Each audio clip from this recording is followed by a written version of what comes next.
Yes, I'm Rabbai Kohain, Netanya Halevi, the Executive Secretary of the PANAFEST Foundation, and also the co-convener of the Pan-African Diaspora Coalition of Ghana. Yeah. So, can you tell us what's going on? And we are doing the opening ceremony commemorating our ancestors of this year's Emancipation Day 2016. This is the 18th year of observance of Emancipation Day in Ghana.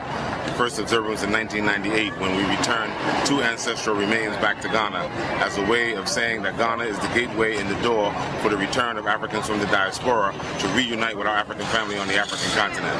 And that's what we laid the first wreath today at the Du Bois Center, and we'll continue to the George Padmore Center. 2 of our outstanding diaspora representatives whose remains were returned back here to Ghana. But they came back here to assist with Sajifo Dr. Kwame Nkrumah to help build a brand new Ghana and a brand as an initiative to opening up a new chapter to Africa, a liberated Africa.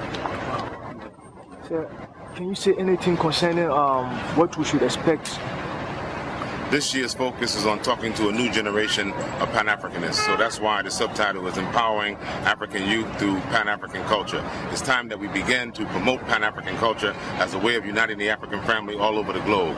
We understand that we are proud of our various histories, nationalities, and experiences as African people, but it's time that we develop an Pan-African culture that unites us all as one people, so we don't have to suffer the atrocities of African people being abused in foreign lands or on the African continent. The only way African dignity and pride can be restored if we respect ourselves as African people and empower ourselves by respecting ourselves as a people, as African people, no matter what our ethnic background, no matter what our religious background or our immediate experiences. We're African people, and we have to develop an African language, an African culture, and African behavior towards one another.